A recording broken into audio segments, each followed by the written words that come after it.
I firmly believe that the CEO is the biggest threat to the business. The ugly reality is if you want to scale a business, you have to sacrifice something because there's ultimately people who are willing to do that. Most likely you are not the best at what you do. And so operate that way, right? Have that always be chasing, always be the challenger brand, regardless of where you are in the journey. I've always believed that we pursued a incredibly client-centric business model, that the rest would work itself out. The only regrets I have are actually when I've said no, because ultimately I've usually lost that whole business.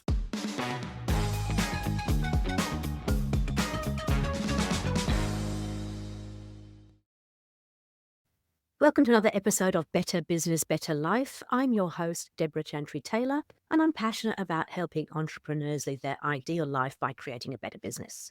I started this show to bring entrepreneurs onto the podcast to share their journeys, the highs and the lows that go on in business, because business doesn't always grow in a straight line, and there are definitely ups and downs, and there are times when the wheels fall off too.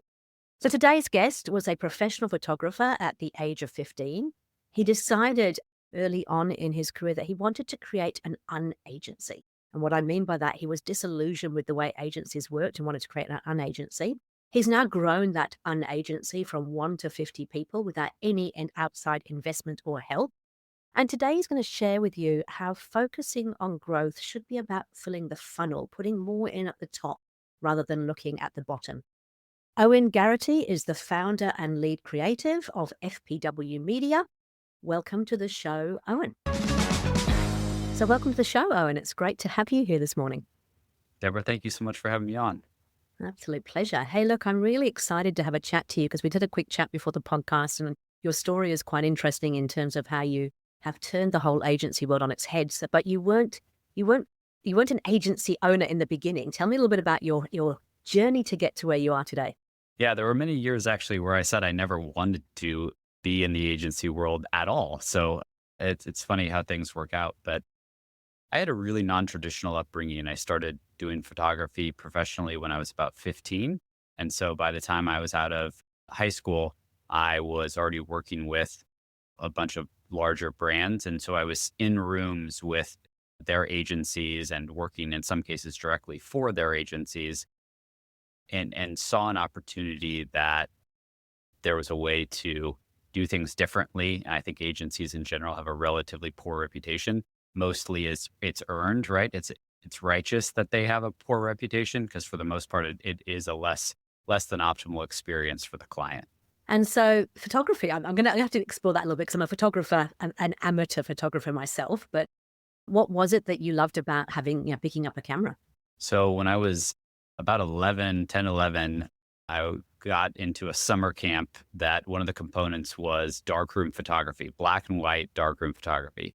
So I'm only 35, so I'm probably one of the last people to actually get that experience, at a young age relatively. And so that's how I learned to shoot, was going out in the day, shooting a roll of film, bringing it back and waiting for it to develop in the darkroom. And that whole process of having to be so incredibly intentional about what you're putting in frame, I just immediately wanted to do that. I went home and asked my parents to buy me a camera, and they were a little bit, like, what? And then from then on, I had a camera everywhere I went and annoyed everybody in my family and perfect strangers to take their picture. Awesome. And my father was actually a professional photographer. He used to do wedding photographs. And I remember being in the dark room with him and kind of seeing him do it. And it was interesting because obviously these days with digital cameras, we can shoot 100 shots and hopefully one of them will be okay. Whereas, as you said, you had to be super intentional back then because you even had to apply filters on the camera. And so therefore you would sometimes take 2 or 3 shots on the same frame in order to create a filter effect. Whereas now we've got iPhones that do a better job. Absolutely. It's quite wild how much it's changed. And I think in some ways it's too bad, right? That, people who are of the younger generations really won't get that delayed gratification experience of, did I even get the shot, right? Immediately. And I'm guilty of it just as much as anybody else. I'll take a bazillion photos and then just pick one. Yeah, fair enough. Okay, so now you have an agency. How many people have you got in the agency now? Just under 50. I'm just under 50. And you went from being a one-man band to being 50 people without taking on board any kind of investment. So you pretty much bootstrapped it and built it from the ground up. Is that right? That's correct. Yeah, we didn't have any outside partners. We've had a couple of lines of credit along the way from a financing perspective, but we've done it all ourselves. We've rolled our profits back into the business and bootstrapped it from start to finish. Wonderful. So that must have been a hell of a journey because I mean, having built a couple of businesses myself, it's not quite the beautiful S curve that we get taught, right? Where everything just goes smoothly and everything's great. It is a little bit more challenging than that. So would you like to share some of the stories? And also you talked about the fact that you didn't want to be a traditional agency. So I'd love to hear what you have created.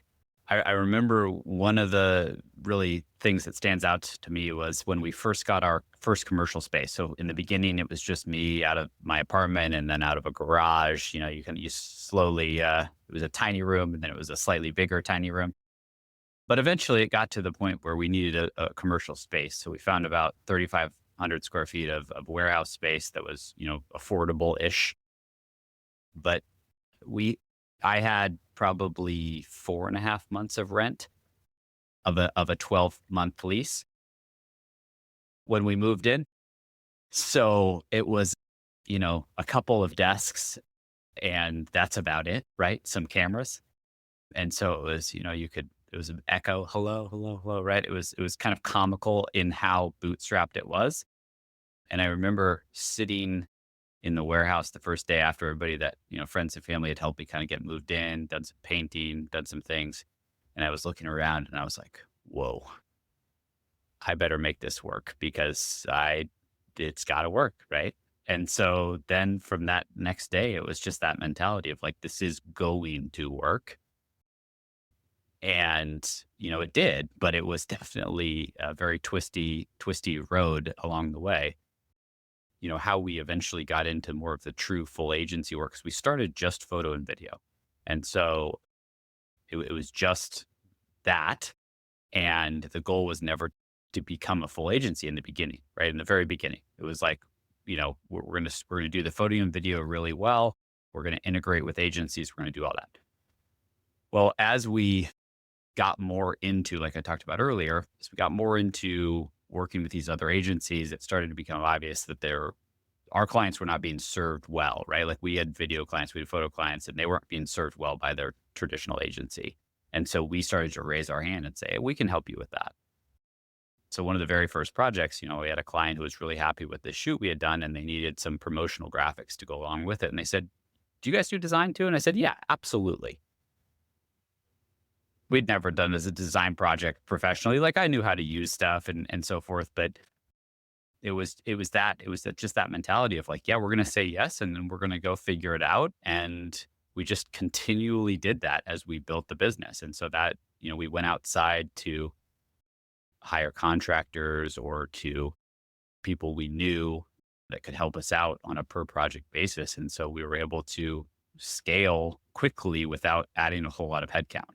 It's an interesting thing because I think, in the beginning, well, I remember doing that. I actually had an event center in Auckland and you talked about having, your 4.5 months out of a 12-month lease. I actually signed up to a 3-year lease and literally had no money in the bank and thought that I knew I was getting like 4 months free rent. So I had 4 months in order to basically take this empty space, create an event space out of it and make money from it. And it's amazing how that pressure can be good and bad, but it certainly gives you the impetus to kind of go, right, well, I've got to make this work because this is what I've got to do. There was nothing else left to do. But we do tend to say yes to a lot of things in the beginning that maybe we shouldn't say yes to. I'm wondering if that happened at all in the business because, yeah, it's great to say, yes, we can do that and we'll find somebody. But was there ever a time when you went too wide?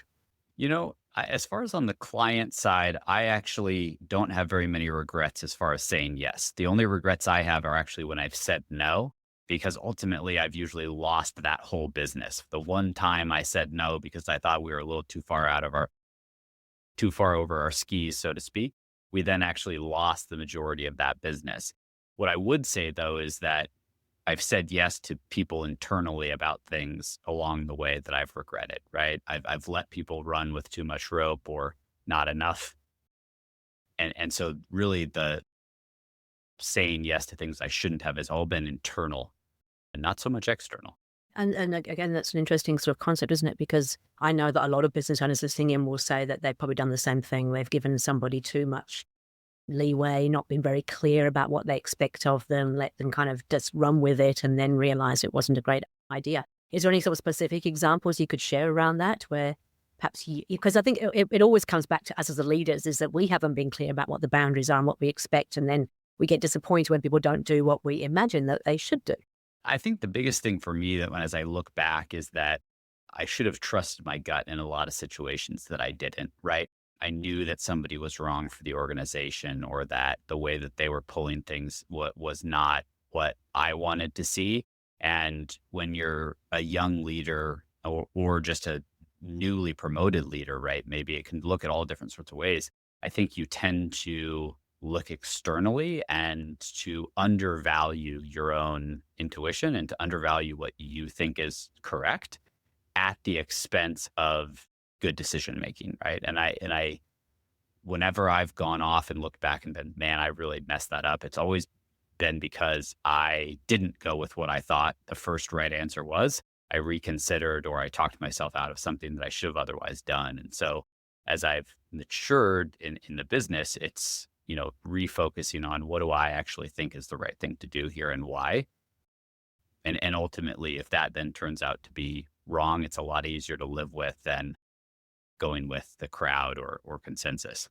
I think that happens a lot in life, doesn't it? We still have this thing about we kind of, the comparison thief for joy. You look around and kind of go, well, that's what I have to do, or that's what you should do. And people often will tell you, you need to do this, you should do this. And actually it's about what works for you and what works for your business.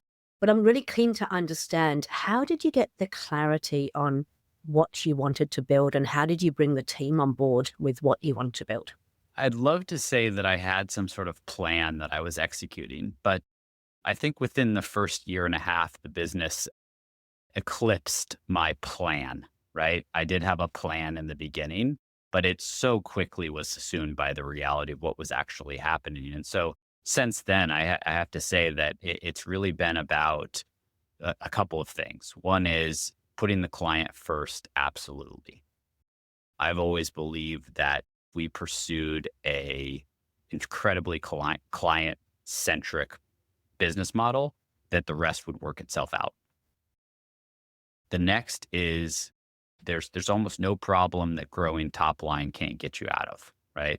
Unless you're just so grossly inefficient, any sort of problem really you can just grow out of.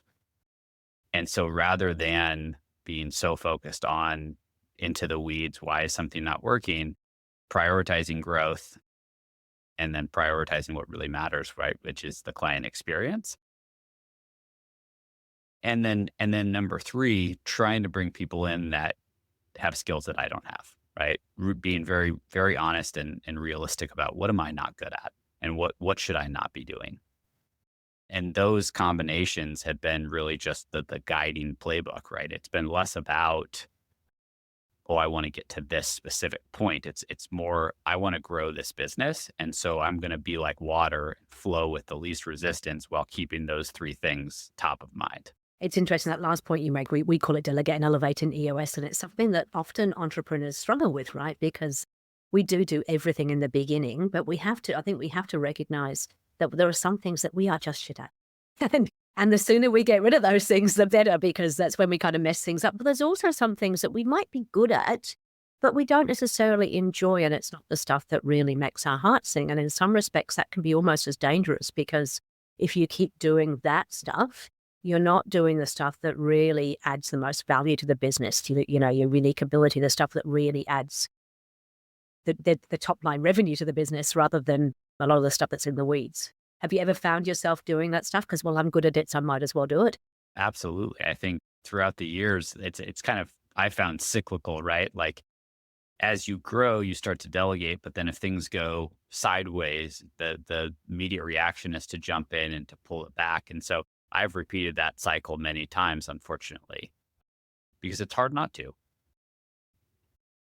And so, really, I think what I've found is just trying to see the forest through the trees of how much risk am I willing to take so that, you don't let things fall off the cliff, but at the same time, you're not overcorrecting.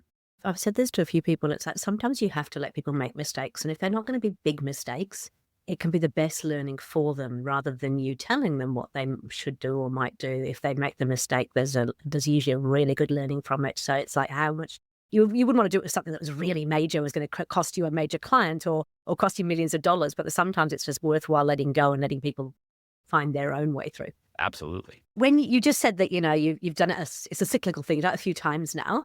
Do you have any kind of red flags now that you recognize when you know that you're going into that, you know, bringing it all back in again? Is there anything that really you can see that is a trigger for you?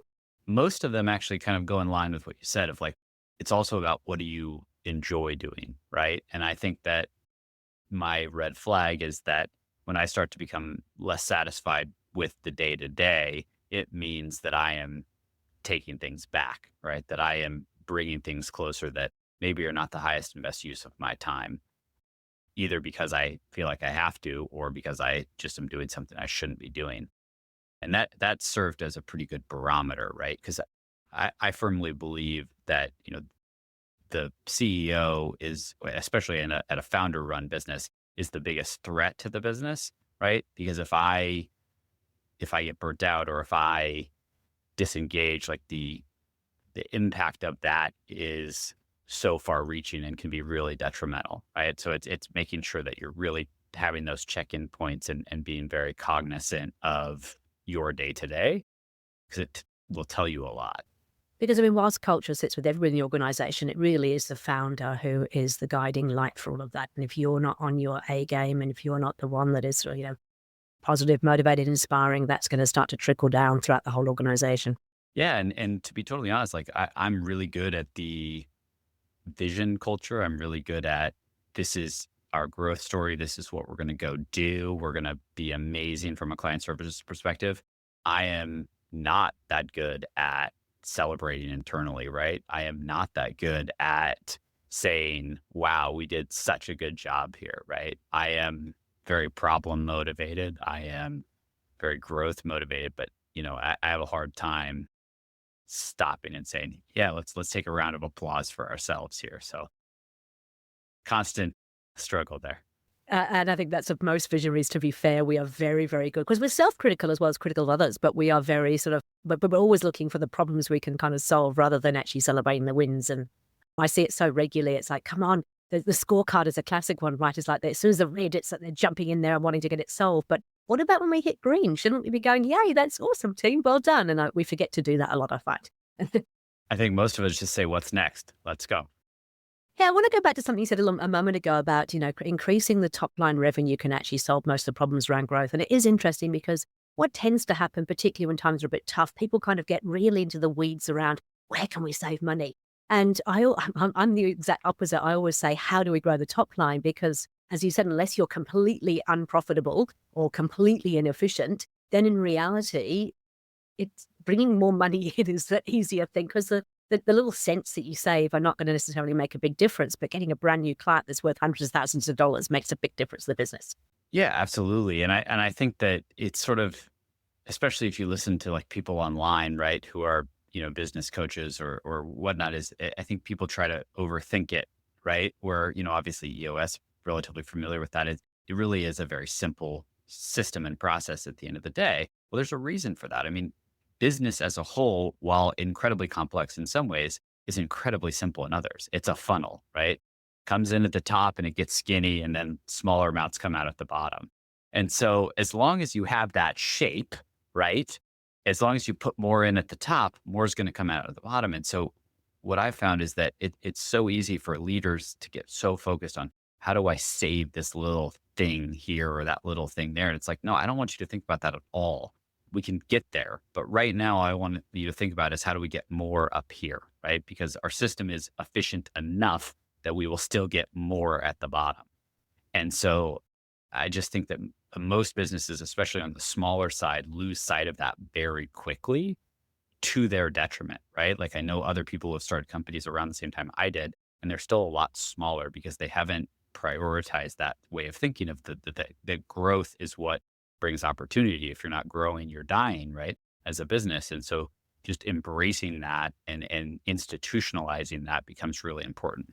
And you've got to bring your team on the journey with that too, because what we tend to forget as visionaries is that these people, that they haven't run a business, they're not familiar with the way a business works, and simplifying it down. And I use the funnel concept a lot. It's like, it is that simple. Business is a game. I always say it's a game. It's a game. It's got some rules. We know how to play. We know how to score goals, but we just need to make sure that we're continually sort of feeding that funnel so that we get the bottom line output from it.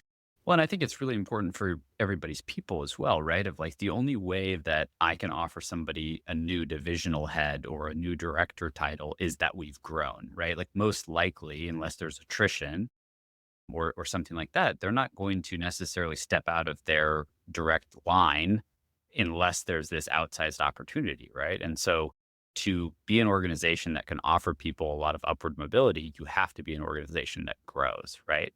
And so, I would argue that that is the way to really ultimately take care of your people, is give them the opportunity to be successful and to have the growth paths that they want. Be part of that growth and have and rise up to what they're particularly great at and what they love doing as well. Okay, so I'm going to ask you, because it sounds like things have been going really well, and that's absolutely fantastic. But what's been the biggest mistake that you've made in the business that you would caution others about? I would say that my biggest mistakes that I've made have all been around either hiring or not firing.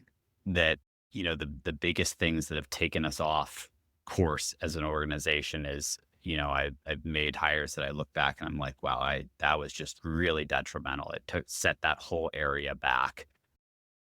Or I should have recognized that this wasn't working sooner and acted sooner. But I wanted to believe that this person was going to succeed. And I'm only talking about people at the higher level, right? Because at our size, I'm only involved really in the hiring and firing of the people at the very high level. But, I made those type of mistakes over the years that if I could take those back, I definitely would. Learn stuff from them, but there's definitely a few. And then I think the other one just is that, going back to that celebrating the win, right? Like, as of today, our culture is not where I want it to be. Like, it is externally, it is from a work product perspective, but from a day-to-day perspective, it's still not. And I just continually struggle to take the visionary mindset and package it in a way that people with different mindsets or different backgrounds can really understand and latch onto and build from.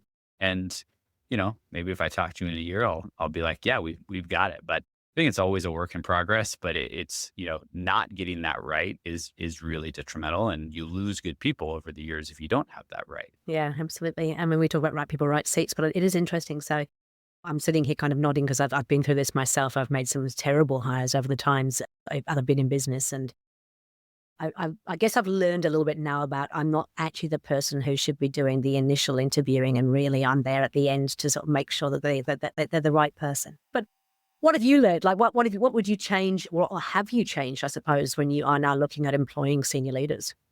I would say in general, really thinking beyond the resume. So I think, very easy to get resume blind because you have this acute need and you see somebody, or somebody comes and they talk to you and they say all the right things. They have the skill set, but you don't probe from a cultural alignment perspective. You don't probe from a work style perspective, right? And so what we found is that we've been a lot more successful taking people who have varied backgrounds, maybe on paper aren't perfectly qualified for the role, but have the right mindset, are bought into what we want to do as an organization, are excited about what we do, right? I think that's so easily forgotten, is like, you need people who are excited about building things. Because a lot of people, and there's nothing wrong with this, want to go to a job every day and have it be relatively the same. Stability. Stability is really important for some people, but not for me. Yeah. Well, yeah, we don't offer that, right? In any of our positions, really. It's going to be very varied every single day. But trying to find people that are really stimulated by that has been the big differentiator for us. Interested, do you have a coach or a mentor? Do you work with somebody that sort of challenges your ideas, or is there somebody internally that does that for you? I definitely have tried to surround myself with people internally who are comfortable, challenging, and comfortable, providing that different set of opinions. I think, in addition to that, over the years, I've worked with different CEO coaches. I've worked with different people I respect in the business world. I have kind of an informal board, I'll call it, people I call to run things by. They don't have any actual operational control in the business, but, function as a de facto board. So I get those varied opinions. So I've sourced that from a lot of different places. It's just interesting because I always sort of say it's nice to have people you can bounce things around because it's great when you've got somebody in the business who is prepared to do that. And obviously we build healthy leadership teams that they will do that, but they are still in the same environment as you. And sometimes having somebody from a different environment can be really helpful just to see, above the trees rather than seeing the woods.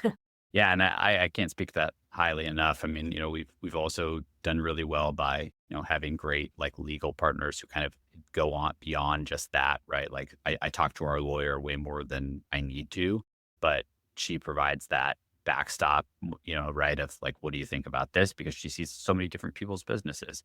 Our accounting firm, one of the principals over there say, serves that same type of relationship as well. So leaning on the partners externally too that are at a high level to help you gauge decisions has been really helpful as well. Fantastic.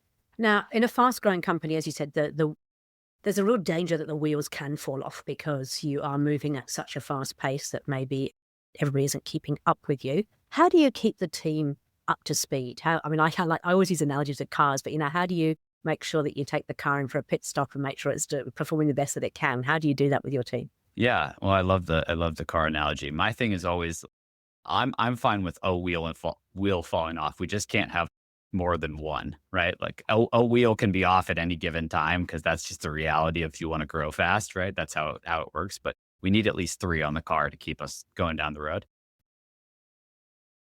And so, we've developed some different internal tactics. We have a internal company newsletter, which for a company of our size is kind of unique, right? Usually you do that when you're a lot larger. And so we found that helpful. Our whole tech stack is, relatively communicative, right? There's a lot of information that's accessible to a lot of people. But I would say that that's also one of our biggest challenges on an ongoing basis. We're in the middle of some level of reorganization right now, and we're struggling to keep up with communication, right? Like to get ahead of it, to make sure that the people that are affected are told, are bought in, are consulted. And, we don't always get it right. It's a challenge. But you meet regularly with your leadership team, and I'm guessing they meet regularly with their team. So, I know one of the agencies I work with over in Auckland, they have like a pod structure. And so they've got people who are working together in cross-functional pods that they're meeting on a regular basis. What kind of structure do you have to keep that alive outside of the technology? Yeah. So we have a Monday morning meeting with the leadership group as a whole. And then we have an executive leadership group that's the one step above that also meets on a weekly basis. That's my senior executives, the VP level. And then each team has a regularly scheduled meeting, right? An all team stand up where they're discussing the pertinence of what's going on.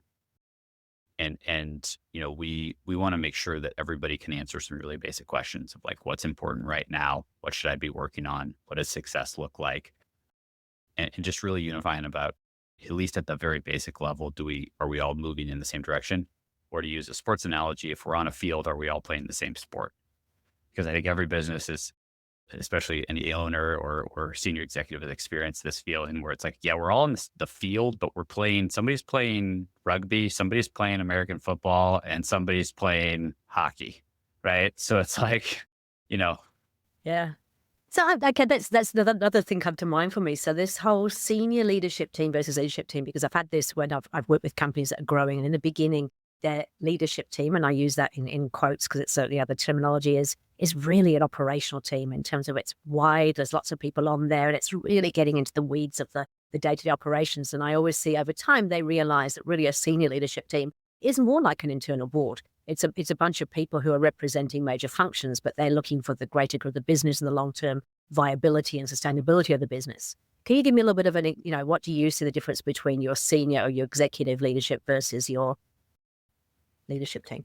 Yeah. So just that, you hit the nail on the head, which is the executive leadership team needs to have a vested interest in the overall performance of the company, where the next level down should be focused on primarily their area. Now, we take that a little bit step further of we really try to instill in everybody that if you see something outside of your area and you are a senior person, you need to address it.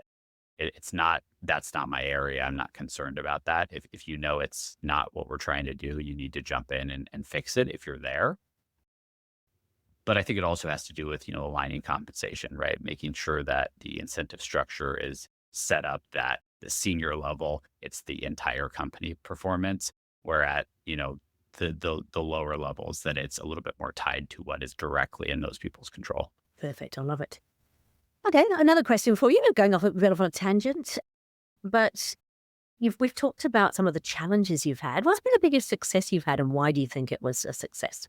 It's hard for me to pick one thing, I guess, but I would Oh, say that's that good. just yeah.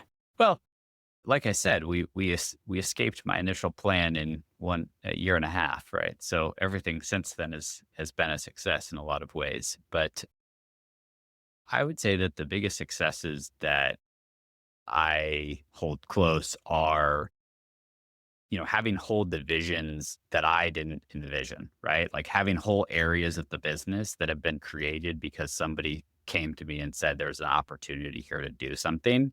And I was able to trust them to go and execute. And obviously with help and all that.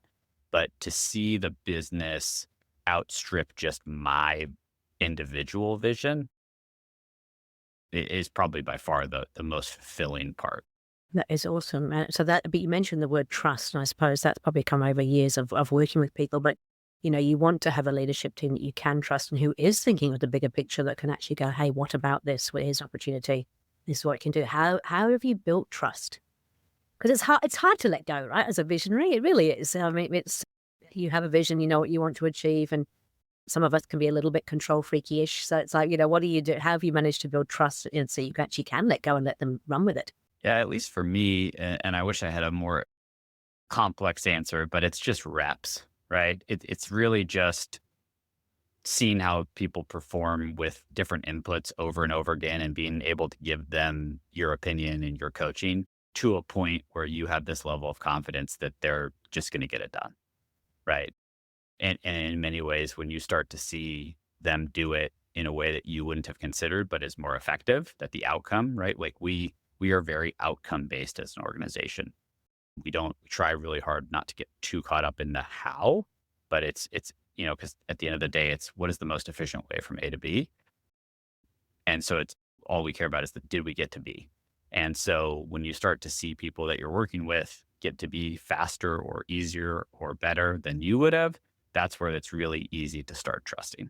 But at the same time, it's trust but verify, right? It's always be auditing, checking back in, making sure that, things don't fall through the cracks. And I agree with you. It is about reps. I mean, at the end of the day, it's sort of the more that the team can work together, the more the team is able to explore things together, and the more they deal with issues together, the more the trust kind of goes. So, I mean, the sooner you can start to get that communication, those conversations, those things going, the better, which means you can build the reps up much more quickly, and then it's easier to let go. But for some people, it's hard. It's hard to share. So, I mean, I don't know, do you share, out of interest, do you share your revenue with your team and your profitability and the high level numbers?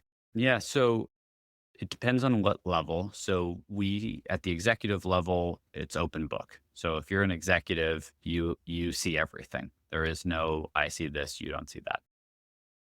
And then it goes down from there. So if I am just a entry level team member, I am going to see numbers at least twice a year that are percentages against budget. I'm going to see we're X off from budget. I'm going to learn a little bit about the level of profitability, but we're going to talk about them in percentages, right? We're not going to talk about them in hard numbers. Now, we are going to talk about them in number ranges. So, like, you're going to have an idea, relatively speaking, but you're not going to know the exact numbers. And then as you go up the management level, you're going to be given more and more information, right? So, really trying to make sure that the information is in line with what people need to do their job effectively and are also able to process and understand.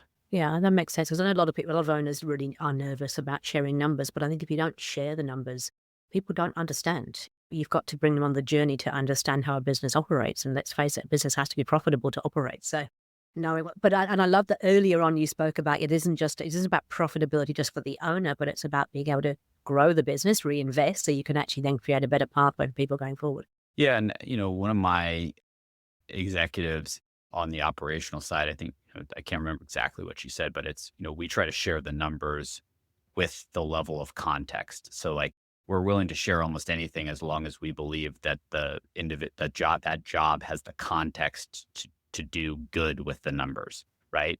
And what we found is that, if I'm an entry level person who just started, I don't have the context to understand the full numbers, right? That's actually more distracting for me than helpful.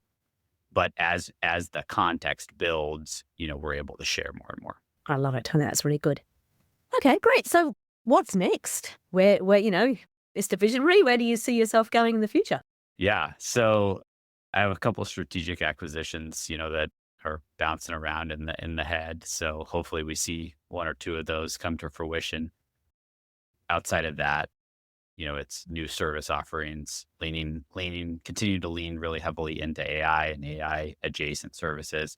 We're starting to do a lot of consulting in that space where we're helping clients implement AI more effectively into their tech stack, which is a little bit outside the normal sort of marketing agency realm. It sort of ventures into the consulting realm, but because so much of that is then used for marketing and sales operations, it's kind of a really natural fit. So continuing to lean in there, build out that as a service offering, and then, just continue to expand the overall industries that we serve, right? Every time we kind of open a new vertical or business sector, we try to really make sure that we have the staff that understands that industry and so forth. So I've got a couple industries that we want to bring online that we maybe don't have the level of penetration in right now that I'd like. Tell me about your personal life, because often as founders, we can get obsessed a little bit with our work, and therefore we don't necessarily have time for the other passions and time for the other things like our family and our health and our hobbies. What does your personal life look like? Do you have a good balance? And when I say balance, I don't mean equal. I mean, does it work for you? I mean, it works. Do I have a good balance? No. I think I have this belief that the ugly reality is if you want to scale a business, you have to sacrifice something. And so that means that you have to over prioritize work, in my view, because there's ultimately people who are willing to do that. So you have to outcompete them at the end of the day. That doesn't mean that I'm miserable by any means, but I would say that, in general, you have to be willing to make that level of sacrifice, at least for a certain period of time. But for me, the balance comes from making a certain amount of time sacred, right? That, after about 7 p.m. before I go to bed, that's time that the phone's off. I'm just talking to my wife. We're checking in on how the day went. We're doing that. I'm very lucky in the fact that I'm married to somebody who's also very driven and understands that as a concept. And so she's very supportive in me pursuing, what really feeds me. So that's really helpful. That gives me that ability to do that. And then it's also just making sure that you're taking care of yourself, right? If you're going to try to really outperform at the office, you have to make time to do your saunas and cold plunge and eat well and work out and, do all sleep, right? Um, Sleep and then, have fun. But at the end of the day, I turned my passion into the job. So I don't feel like, oh, I have to go have four hobbies, right? Like I feel very, very stimulated and fulfilled in what I do. And so for me, it's not like I have to have all these outside interests. I have a few, I like to golf, like to garden, like to walk, take walks in the woods, do that kind of Well, stuff. but they're all hobbies and things. That's great. And I suppose, I mean, what I'm hearing you say is that, you're making time with your family. You are making time because we have to be healthy. Like I said, sleep is one of the most important things, but also the more physically and mentally fit you are, the easier business becomes because you can just deal with things a whole lot better. I noticed on your LinkedIn profile, you got a picture of some mountains. Is that actually you in front of the mountains, or what's the significance of the mountains? Yeah, I was out in Montana for a red camera seminar. And there I was on a break sitting on top of this SUV, and somebody, unbeknownst to me, snapped this photo. And I just loved it because it was just, out in the elements and Looks fantastic. I have to say, I'm a bit of a mountain girl, and I love being out in nature. So it looks really amazing. Okay, I'm sure we could talk for hours. It sounds to me like you're really enjoying your business. It sounds like you've got some really good things going on there. I'm guessing if I asked the question, would you do it all again? It would be a resounding yes. Absolutely. Yeah, but what in terms of people listening in, because the growth of a business is not all smooth sailing, and there's definitely things that happen along the way that makes it challenging. I think we've all had moments where we've gone, what the hell am I doing, and is it time for me to give it up? And then we've all had the joyous moments where we've secured that big client, that big deal, or just got into a new market, mergers and acquisitions, those really fun times.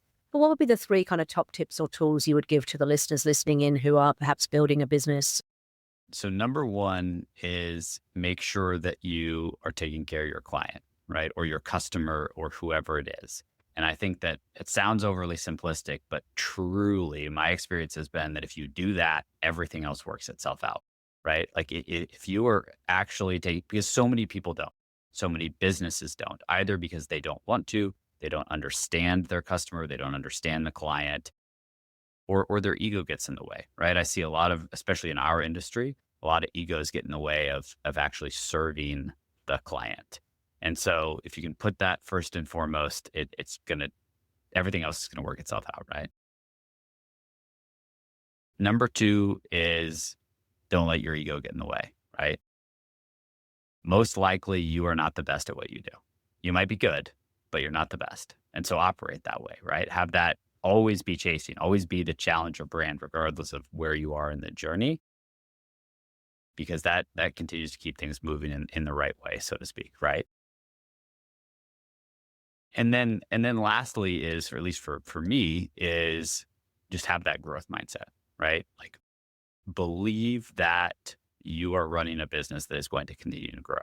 Because I think so many people will tell you, oh, that you should do this, you should do that, you should whatever, but try to cut through that noise and say, no, no, no, I am capable of growing this business. I have the skill set, or I will find the skill set, or I will hire the skill set, but I'm going to make it true, right? That just that visioning of where you want to go. Because again, it's just a momentum thing. Like if every single day you're just working towards that goal, it's going to happen.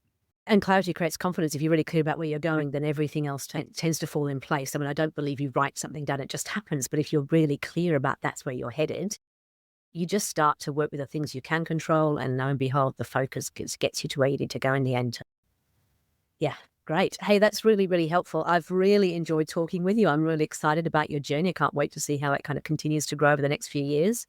Thank you so much for your time, Owen. We're going to make sure we've got your details in the notes of the podcast. So if you want to get in contact with Owen, I'm sure he'd be happy to have a chat to you. Is there any kind of last parting words you'd like to share? Last parting words I would say is listen to yourself, right? At the end of the day, as a senior executive or a business owner, everybody's going to tell you their way, but do it your way. I love it. I'm just going to share one very last quick story for me. It's been interesting. I have a couple of businesses, and one of them is my EOS practice. And the EOS practice, we're always told, you need to work people in your backyard. You don't want to travel to visit clients. You should be working and I used to live in Auckland. I've just moved to Melbourne. What I've actually realized is I love to travel. And so for me, I don't want to work in my backyard. I actually want to travel. I enjoy it. I enjoy the process of, actually traveling and then going to new places. And so I've had to just go, yeah, that might be what most people want to do, but it isn't what I want to do. And that's okay. Absolutely. Well, keep up the good work, Owen. Thank you so much for your time. Thank you for sharing your wisdom. Thank you for sharing your journey. Really appreciate it. Thank you so much. Thank you.